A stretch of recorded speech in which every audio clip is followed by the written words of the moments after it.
Hello everybody and welcome back to my quadruped setup tutorial series.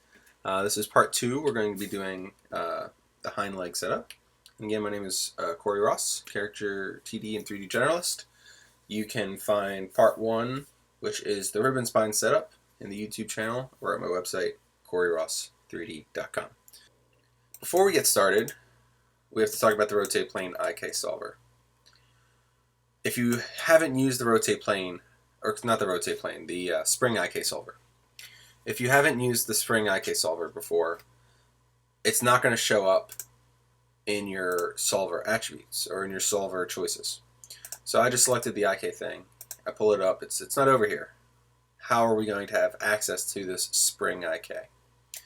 Well, first thing you're going to want to do is if you've never used the spring IK before, you have to go into Window, Setting Preferences, Plugin Manager. Spring IK is part of Maya, but sometimes the plugin isn't loaded. So first thing we do is make sure the plugin is loaded. So find your IK Spring Solver, and here it is right here. IK Spring Solver Bundle. Mine's loaded, auto-loaded, great. I don't have to change anything, I'll close it. It's still not over here, so how do we get it? Well, in your script editor or in your mail line, type it exactly as we saw in the plugin manager. So that's IK lowercase, and then capital S P-R-I-N-G, capital S-O-L-V-E-R. So IK Spring Solver, execute or just hit return or enter on the mail line. And we did get an error message. Why did we get an error message? Well, it worked. I know it worked. But we got the error message because it's trying to execute an IK command without joint selected, that's all. But if we go up here and we look at our current solver drop-down menu, you see now we've got 2 more IK solvers. This one's the human IK solver. I'm still not entirely sure what that is. We're not using that. We're going to be using the spring IK solver. And once we get to that part of this demonstration, we'll go over that a little bit more. But for now, just know that that's what we need. So now that we've explored how to load that IK solver, the spring IK, let's take another moment to just familiarize ourselves with the joint placement that we're going to need. So here's the, let's put him in orthographic mode so we can get a better look. Here's the diagram that we were looking at. So here's the pelvis. Again, if you remember from our previous video, we placed our spine base kind of right about there so that we can plan accordingly for this kind of relationship. However, in this video, these videos are kind of like modular. So we really are just going to be focused on the leg from this joint down. There'll be another video in the series later down the line talking about how to hook them all up together. So for now, we're just going to worry about the leg. So this is where we're going to put the hip joint or the thigh bone, and then they have a knee right there. And now this bone, a lot of people might think that dogs have a second set of joints that we don't have, which isn't true. They have the same setup as human legs. They're just in different proportions and different orientations. What we have here is actually the ankle joint. This is the heel right here.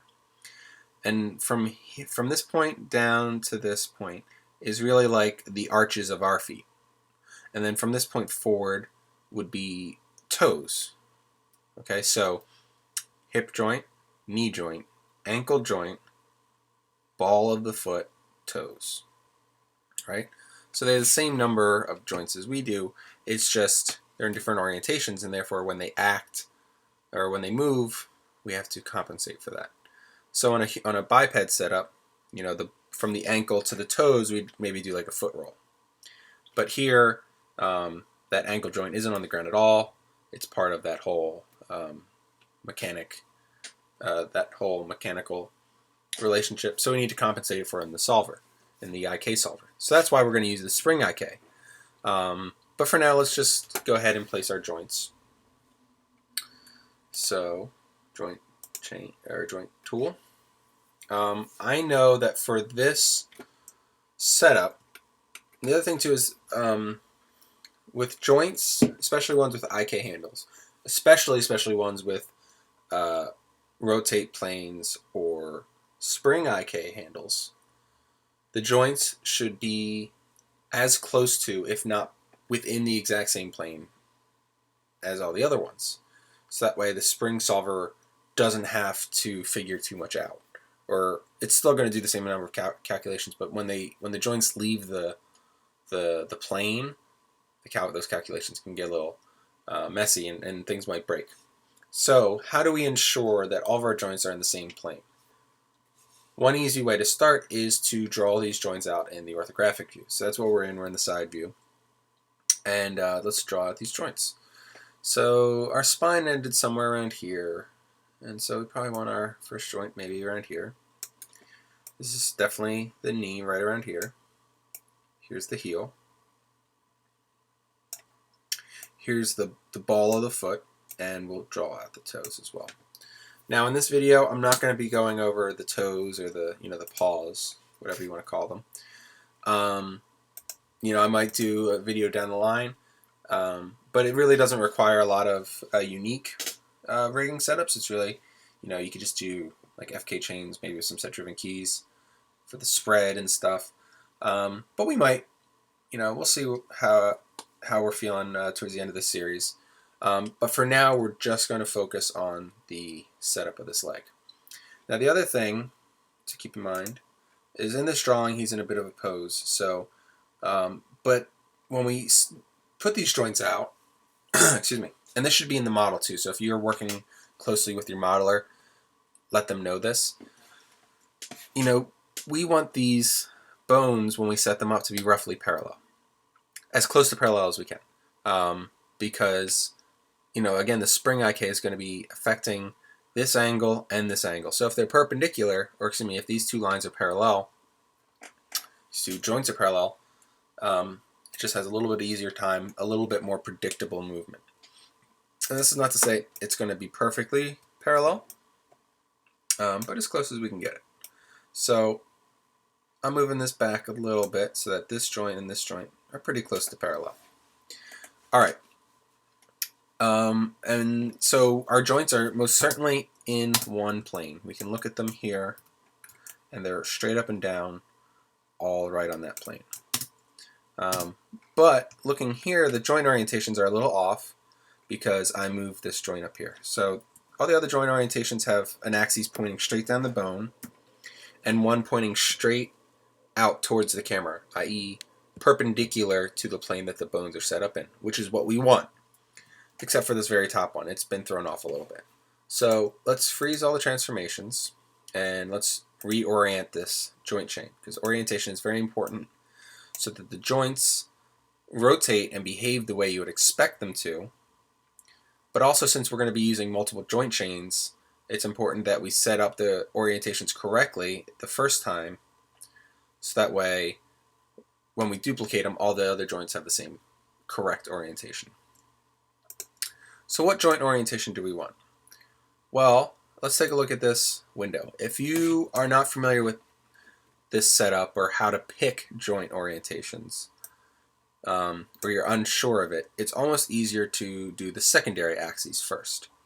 Because the secondary axis is going to be the one that's perpendicular to your plane. And when we're in an orthographic view, that's very easy to figure out. The orthographic view we're in is YZ. We're looking at the YZ plane. So the axis that's perpendicular to that plane is X. And since this joint chain was created in this plane, we know that the axis that's perpendicular to the plane that the joints are in is also X. So we can go right ahead and make this secondary axis X. We can have it point along X in the positive direction, which means it'll point out towards us. And that leaves one of these other two joints to face down the bone. So the primary axis is the one that aims down the bone. I'm going to do Y just because this joint chain is more or less vertically set up and it makes more sense to me. So I'm going to go with Y, X, X, positive direction. So that's which direction the secondary axis is pointing. So it's going to point in the positive x-axis and orient these joints. And you can see not only did they change, but now they're all lined up with the bones. We can kind of scrub down them. So the green axis, i.e. the y-axis, is pointing down the bones in all cases, and the x-axis is pointing out perpendicular. Except for the very last one. So let's look. See, y down the line, x, and z is actually pointing down. This one, it's totally different. Why is it totally different? Well, joint orientation depends upon having something to aim at, essentially. And the last joint in the chain has nothing to aim at. So it doesn't have it doesn't know where to aim the primary axis because it doesn't have anything to aim at. So the easiest way to get it to be something we want is to just orient it with the chain that's above it. So, or with the joint that's above it. So skeleton, orient joint. And in this case, we'll click on orient joint to world. This is a misnomer because we're not orienting it to world space. We're going to orient it to the space that is the object one higher than it in the hierarchy. And that's what will happen. So we'll go ahead and orient it. And there you go. It is the same orientation as the joint that's above it. So we have our joint chain in a single plane. And we have all the orientations correct. So let's move it into place. Now, when you create them on the plane, they're going to be smack in the middle like this, and you're going to need to move them into place. What you want to avoid doing is something like this. It's just moving all these joints, individually or something. And the reason you want to avoid doing that is because there's no guarantee that they're all going to end up in the same plane again when you're done. So let's undo this. So start with the highest one, and let's just move the whole thing over and get it as close as we can get it. And again, I know the way I modeled this, so I know it's almost perfect, except for this knee joint. And let's turn the material on, go on X-ray mode. So you can see that this joint, everything else is right down the line except for maybe this knee joint.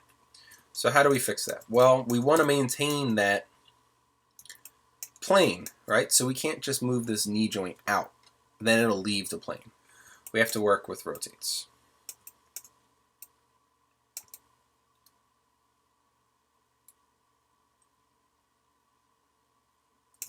And it doesn't really matter if you're in world or local rotation, as long as they're all on the same plane.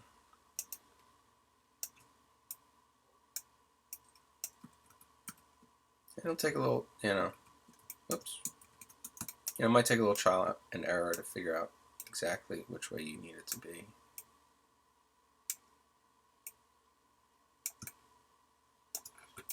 That's it's not quite right.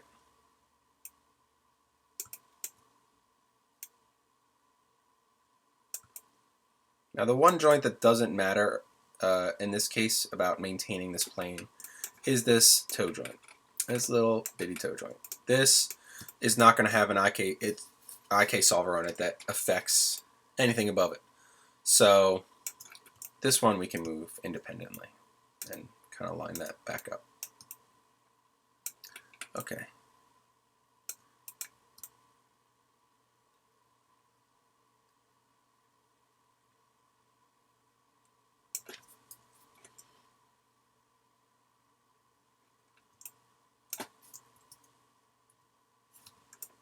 Oh, let's see what it did. We don't actually want to move it because it just messed up our rotate order or our orientation. So rotate it over, don't move it. And that way it maintains our nice joint orientation that we had. And we'll go ahead, now that everything's in place, we'll select all the joints and freeze the transformations. So let's just check all of our orientations are still the same. Perfect. No extra rotates or on any of these joints, which is good. All right, and we can go from here. So this is our joint chain. And let's go ahead and name this joint chain. This will be our bind joint chain. So if you remember from our previous video, I like to add the underscore BND all caps at the end of bind joints so I can find them easier at the end. So this will be left thigh bind. You guys can really name these anything you want. I go with like thigh, knee, ankle, foot, and toe. So that way I know it's the back leg. As opposed to just like, as opposed to saying like left hind leg 1, left hind leg 2. It gets long. So I just like to keep it simple using the anatomical terms. Left ankle bind, left foot bind. And the last joint in the chain generally is not bound to the mesh. So, and that is the case here. So I'm not going to label this one bind. I'll just label this left toe tip. All right, so we have our joint chain. Orientation is all good. Names are all correct. We duplicate it because we're going to need 2 joint chains in this setup. So we'll duplicate it. Let's expand it out and take a look. All right, we need to rename all these. We need to get rid of the bind, the BND at the end, and replace it with something else. So modify, search, and replace. And we're going to replace BND with spring because this is going to be our spring IK joint chain. Replace. Get rid of this 1 from the first thing, and let's add spring to the end. It didn't add spring to the end of the last one because there was no BND in the last one. All right, so we have our spring. We have our bind. Let's start with the spring chain first. So we can hide our bind chain, and let's just concern ourselves with the spring. First things first, actually, we can turn off the geometry. We don't really need that right now. Let's bring up this new spring IK handle. So select your IK handle thing, and if when you select your tools you don't get the tool settings over here, double click it and you'll get your tool settings. From the current solver, choose the spring solver. Sorry about that, everybody. So you choose your spring solver, and spring solver isn't really limited to a specific number of joints, but we are going to do it just across 3 joints. So select your first, then 1, 2, 3, down to the foot. Very good. There's our spring IK handle. And let's take a moment to look at this. At the very bottom where the manipulator is, that's where the handle is. So if we move this up or down, it's going to affect the chain, just as you would expect. What's this white arrow? Well, if you have not done any rotate plane IK work or spring IK work, this might be new to you. I assume most of you have. But this is your like your pole vector. This is kind of like it's aiming the plane that the joints are residing in. So this is representative of the plane that we're always talking about. And we can see that's kind of pointing off to one side. Just a little bit. That's because our joint chain is no longer straight up and down. But that's fine. It's still in one plane. So let's go ahead and throw a controller down here to represent the foot controller. You should spend a little time designing your controls, and if you have a script to help you make the controls, that's fine, but I'm just going to use a little circle for now and freeze that transformations, and we'll just call this left foot control for now. Let's rename our IK handle, so it's going to be left hind leg spring IK, so spring, I just call it left IK spring, or left hind leg spring, and I know it's an IK handle from the logo. Alright, and parent that under our foot control. So now, when we, do this, we're getting, it's working. We're going to set up an object that this arrow can aim at, and that's going to be our knee aim. You're probably familiar with what the knee aim is. So now if you've ever done a pole vector constraint on an IK handle, and then the chain rotates out of place or moves a little bit, the reason that's happening is because the object you're setting up as the pole vector constraint is not within the same plane as the joints. So to set up a pole vector constraint without messing up the joint chain, we need to make sure it's in the exact same plane as the joints. How do we do that? Well, let's make a little locator, and let's parent it under one of the joints in the chain. We will then zero out all the transforms, and it snaps to that thing. So now it's part of the same hierarchy as the joint chain. It's in the same space. It's in the same plane, right? You can see that. X is the axis pointing out of the plane. So if we just move it in Y and Z, it's going to stay in that same plane, no matter how far away from the joint it actually is. So we can move it out here. It's still in the same plane as the joints. Now that we have it out here, we can unparent it from that hierarchy just by hitting Shift P. And we'll create a controller in the same spot as it. Again, normally I'd design these controls a little more, but for now, freeze this transformation. Take the locator, parent it under the controller. Now take your locator and then select the IK handle, constraint, pull vector. And I'll bring up options so that way we can see it actually happen. So pay attention to these joints when I hit add. They did not move at all. And I'll just toggle undo and redo a little bit so you can see it happening. Undo, redo. These joints are not moving at all. And that is because this locator is within the exact same plane as the joint chain. Alright, so what do we have here? We've got our IK, spring IK working with our aim, so we can twist it. Very good. One thing we will do is I'll just throw a single chain solver here on this foot joint. That way, when we move it, or like when we rotate the chain, the toe stays right where it is. All right, there we go. So that is the rotate plane part of it. Let's hide that rotate plane, or excuse me, that's the spring, not the rotate plane. So we'll hide the spring chain, Control H. Let's unhide the bind chain, Shift H. And this is going to be the chain that has the rotate plane solver on it. So, rotate plane.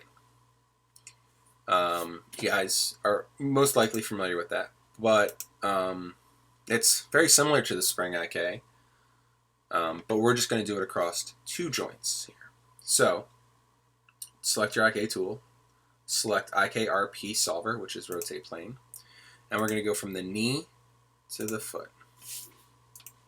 So there's that IK handle, and we can name this left hind leg RP IK for rotate plane IK.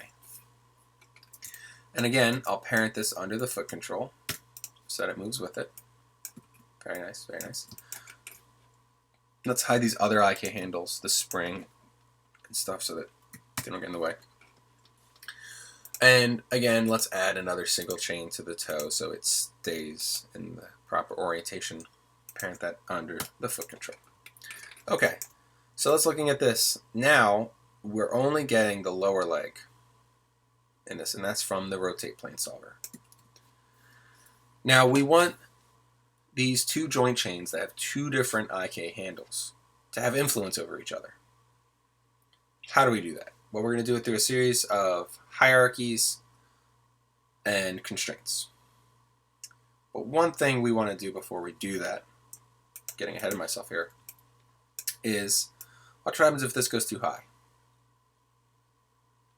It flips. See that? It flips. Why is it flipping? Well, it's because like this bottom joint is getting higher than like the other joint. So it's the IK solver trying to figure it out. How do we prevent flipping? Well, you can prevent flipping with like a pull vector constraint, and then you animate the constraint as well to prevent the flip. But that's what we're doing over here. We already have a pull vector constraint on the whole leg. So we don't want another pull vector constraint out here. It'd be too many. You could, if that's what the animator wanted. But personally, I prefer not to have it out there. We'll just have the one out here that controls the whole leg. So we need to have another setup that's kind of hidden that prevents this flip that we don't have to animate. That's the no flip knee. So we're going to go ahead and do this no flip knee right now. You can use this on any rotate this same setup on any rotate plane IK setup. But we'll just go ahead and do it right now for this one. And the same technique applies to like a biped leg or anything like that. All right, so no flip knee. How are we going to do this no flip knee? Well, the no flip knee is a technique that, as it implies, will prevent the IK chain from flipping. The way we do that is by aiming the rotate plane to a locator that is perfectly perpendicular to the rotate plane. And since it is perfectly perpendicular, when we do set up this pole vector, it's going to snap out 90 degrees. But we can exactly compensate for it since we know that it's exactly 90 degrees. But we'll get to that. I'll show you all this. So first step, create a locator. Now we do want it to be at this point down here, which is at the end of the chain that the IK solver is affecting. But we can't just parent it under this joint because remember when we set this up, we rotated this outside of the plane a little bit. And so if we parented this under it and deleted all the transforms and then drug it out in X, it wouldn't be perfectly perpendicular to the plane. So how do we get it to be at this point, but still in the same exact orientation as the plane so that we can drag it out perfectly perpendicular? All right, so we'll select our joint, select the joint above it, or select our locator, then select the joint above the one at the end. Parent it, delete all the transforms on the locator, it'll snap right there. There we go. Now how do we get it down to this point? Well, let's take a look at this joint. The only transform this joint has is in translate Y, and that is because the joint's primary axis is Y. So what this is saying is that this joint is 2.326 units away from this joint in the Y-axis, which is pointing directly towards it. So if we select this joint, or this locator, and then this joint, highlight this value, and just hit enter, it'll assign that same value to both objects. There we go. So now that locator is in the exact spot of that joint, but you can see it's not oriented with it. It's still oriented with the joint above it, which is in the rotate plane, which is what we want. So now it's in the right spot, it's in the right orientation. We can just drag it out in X. There we go, that's where we need it. And we'll take it out of the hierarchy of the joints and put it under this controller. So just parent it under that. Let's rename this. Left, hind, leg, NF for no flip, LOC for locator. Alright, and then we can command select or control select the rotate plane, constrain pole vector. And this looks like it broke, but this is exactly what we expected. It rotated the whole joint chain 90 degrees so that it can aim at this locator, but since we know that this locator is perfectly perpendicular to the plane, i.e. exactly 90 degrees, we can compensate for it. So we select the IK handle, over here in the channel box, down here at twist, we can just type in -90. And look at that, it snapped back to where it was, but it still has this constraint to the locator. So this means it'll never flip. So yeah, we can put it as high as we want, and it's not flipping. Very good. Now, what if we did want to have, a little bit of, have some control over the twist of this lower joint chain? Like we did want to have it as a possibility, but we don't want the, a control hanging out here somewhere. Well, we can add an attribute to this foot control that we're going to call lower leg twist, and we can hook it up through through a node network to the twist of the rotate plane IK handle. Now this is getting a little more complicated than most of the other tutorials, or than I intended to be with these tutorials, because we are going to go into the node network a little bit. So if you don't care about having this additional twist control, if your animator doesn't care, you can skip this step. But if you want to know how to set this up, and if you ever wanted to do rotate plane on like a biped leg or something, you do it the same way as this. So I recommend sticking around. I'll walk you through it. It's really not that hard, but if it's not something you're worried about, you can skip it. All right. So how are we going to set up a twist control on a twist attribute on this control so that it twists the lower leg. First, we add an attribute. So select the controller, edit, add attribute. All right, what kind of, we're going to name it. So we want lower leg twist. Now when you're naming things, it's all going to be one word, no spaces in the long name space. No spaces whatsoever. The first letter has to be lowercase. And where you do want a space, just put a capital letter instead. So it's lower, all lowercase, then leg with a capital L, then twist with a capital T. And you can see here in the nice name, which is kind of grayed out, it did capitalize and put the spaces in for us. That's what we want. But if you want to change that nice name, you can click override nice name and change it to whatever you want. All right, what kind of value or data type do we want? Well, we can kind of go over some brief explanations. Vector is a type of value or type of data that has 3 values. So translates, rotates, scales. That gives it like a direction in space. Integer. Integer is any positive or negative whole number. String. String is a string of characters, numbers, or letters. Float. Float is any positive or negative number, including decimals and whole numbers. So that's the one we want. So we'll leave it at float. But to go over the other ones, Boolean is like a yes or no, true or false statement. So things like visibility, on or off.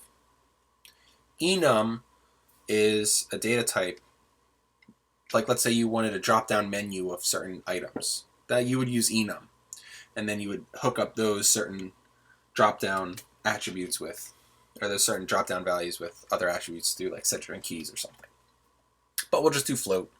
Default of 0, fine, hit OK, or add. There we go. There's our lower leg twist attribute. But we can scrub it all we want. It's not doing a darn thing. It's because it's not hooked up to anything. It has no inherent connections. We have to hook it up manually. And what do we want to hook it up to? We want to hook it up to the IK handle, because we want it to affect the twist on that IK handle. So we select our controller, select our IK handle, and window node editor. Now I'm using 2013, old version of Maya, again, because it's the commercial license I have. But every version from here on does have a node editor. It'll look a little different. And in the newer versions, if you have something selected and you open the node editor, it's automatically loaded in here. But for me, I just have to middle mouse, drag it in.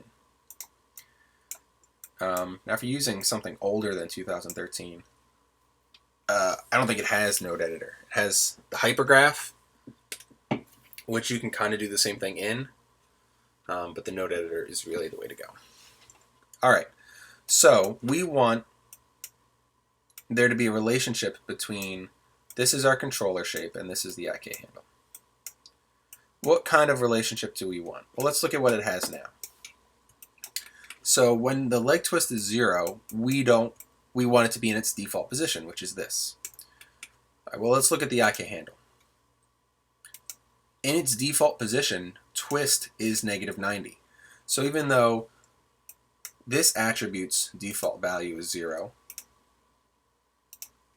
this attribute's default value is -90.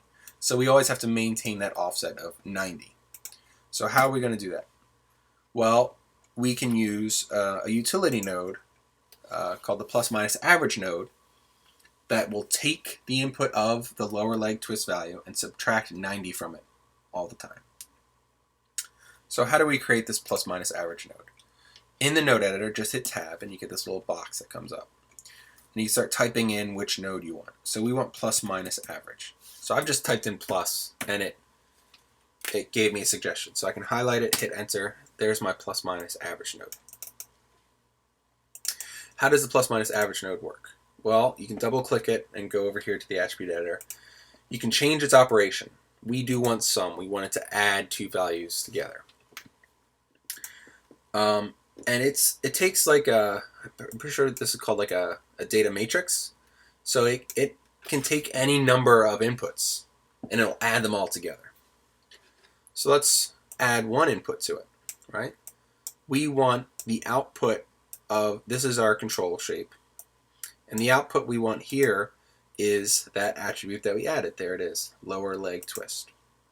So we'll click this. We want input 1D 0. 0 is the first point in the matrix, in the data matrix. So if we click this, now we can see we've got an input, 1D 0. Very good. But we need to add something else to it. Specifically, we need to add negative 90 to it. So that way, we always maintain that negative 90 relationship. Where are we going to get the negative 90 from? Well, we can't get it from here, which is the twist, because this plus minus average node is actually going to feed back into the twist. So if we have the same attribute as, inputting into something and then outputting into it, it's going to create a loop. Don't want that. So we need some other attribute to hold that negative 90 value. We could create a dummy node or dummy attribute and just hide them to hold that negative 90 value. But funny thing about IK handles is they have all these values down here. Offset, roll, twist, IK blend.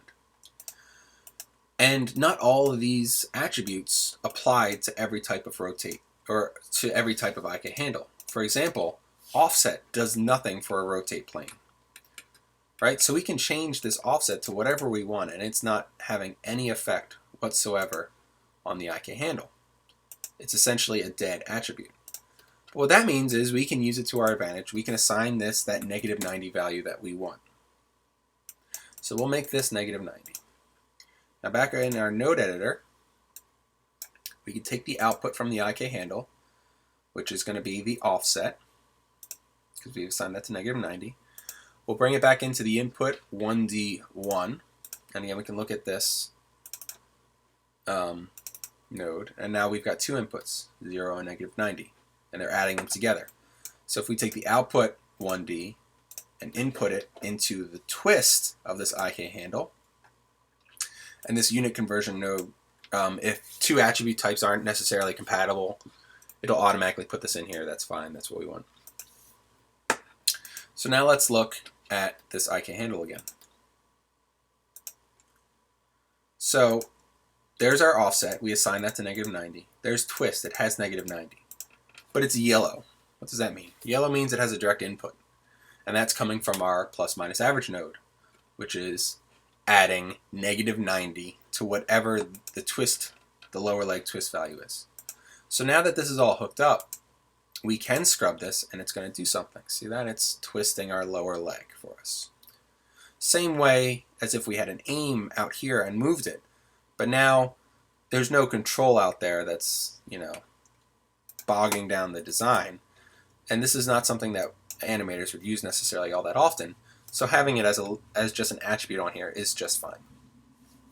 So there is our lower leg twist. So let's review what we have so far. This is our rotate plane chain, right? So it's got the rotate plane, and we can twist it with the twist. And it doesn't flip. Very good. Let's hide this joint chain. Control H. Oh, Control H. And let's bring out the spring IK. Here is our spring IK handle with this and with a name. Now we want these two to have some influence over each other. How are we going to give these two influence over each other? Well, let's unhide both of them. And we're going to take the bind joint chain, which is the joint chain with the rotate plane IK on it, and parent it under the spring plane. So take the thigh from the bind joint and parent it under the thigh of the spring. So what has this done for us? Well, let's see. So everything's actually moving together. That's really nice. So both of them are unhidden, and both of them are moving the exact same way. All the joints are moving in the same way, and that's because one joint chain is getting a relationship of both of these two. That's our spring IK, and it's passing along this transformation of this upper thigh joint to the bind thigh joint just through the hierarchy. But so that's step one. It's working. They're helping each other out. But now what if we bring this out? We're getting a little bit of separation there. And if we twisted this, it'll separate out too, I believe. Yeah, see that? But that's really okay because, like, if we look at this, we drag this out here. The chain that's sticking way out here, okay.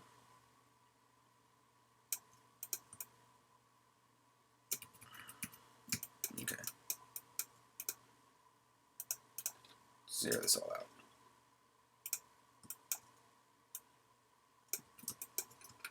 All right, so now now that they're parented under each other, they move together. See that? Nice and moving together. And that's because they're passing the spring chain is passing along rotate transformations of this top joint to the rotate plane chain through the hierarchy. But we want to be able to change the relationship of these angles, right? Basically, we want to be able to rotate this top thigh joint independently of the IK chain. How do we do that? Well, first things first, we're going to need to add another controller at the top that we're going to use to do so. So create a controller, let's pop it up here, rotate it, Y90, move it out. Put the pivot right there at the top of the chain, freeze the transformations. And if you remember from the previous video, what we were talking about buffer nodes, which is when you want something to have influence from something else, but you still want it to be able to move independently of it. And that's going to be this controller. So we're going to need a buffer node on this as well. So we select it, Control G, move the pivot to the same spot, and let's look at the hierarchy. So now we have the controller, and we have the group node above it. Let's rename it. Left thigh controller. We'll just name the group left thigh controller group. Okay. We want this to get rotates from the spring IK thigh joint. So select the thigh spring joint, Command select the group above it, constraint, orient, and make sure maintain offset zone. Add. Now we want the controller to have influence over the thigh bind joint. So select the controller, then select the thigh bind joint. Again, orient, constraint. Now that everything's hooked up, let's look at what we've got. We can move the foot control, and you can see both of these joints are moving nicely.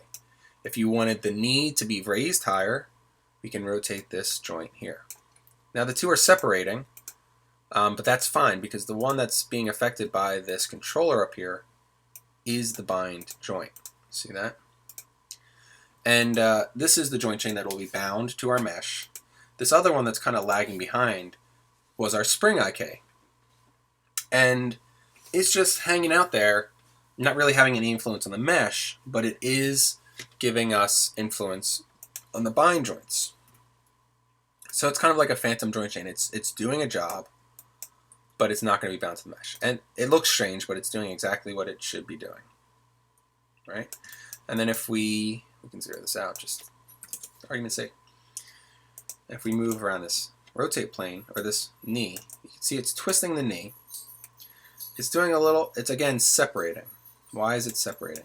Well, this one here is our bind joint, and it's kind of staying there because it has its own twist as well. So if we wanted to match it perfectly, we can do that. But really, like when a dog twists its leg or brings its knee in, this kind of compensation is more likely to happen anyway than the whole leg staying in one rotate plane. Like a dog's leg doesn't necessarily twist that same way. So this is really more accurate, but you can bring it out with this twist as well. So there you go. That is the quadruped leg setup. And let's just zero this all out so you can see what we got going on here. All right, there's your quadruped leg setup. Now, let's just take a moment to think about ungulates, i.e. animals with hooves. So quadrupeds, by and large, either have paws or they have hooves. So this tutorial is obviously geared towards something that has hooves. But let's also take a look at horse anatomy.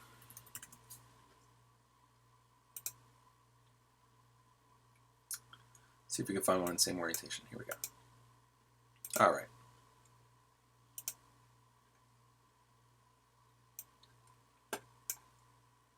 Okay, so here's our dog skeleton. Here's our horse skeleton. Thigh bone, knee bone, ankle bone, feet bone, or for lack of a better term, feet bones, foot bones, and then toes. So whereas on an animal with paws, the toes then splay into like 4 or 5 different toes, like an ungulate, like a horse or an antelope or a deer, their toes kind of fuse together into a hoof. It's still the same structure. Again, just in different orientations and different positions. So this technique we've gone over will actually work just the same as it would on a dog. It would work the same for a horse or a deer or a goat, anything like that. So really anything with hooves, paws, it's going to work just the same. You know, the difference is going to be then in where you go from there. You know, rigging up the toes or the hooves, right? And again, that'll be a little bit later video. But there you go. So there's your leg. And as always, I will include the demo file of this.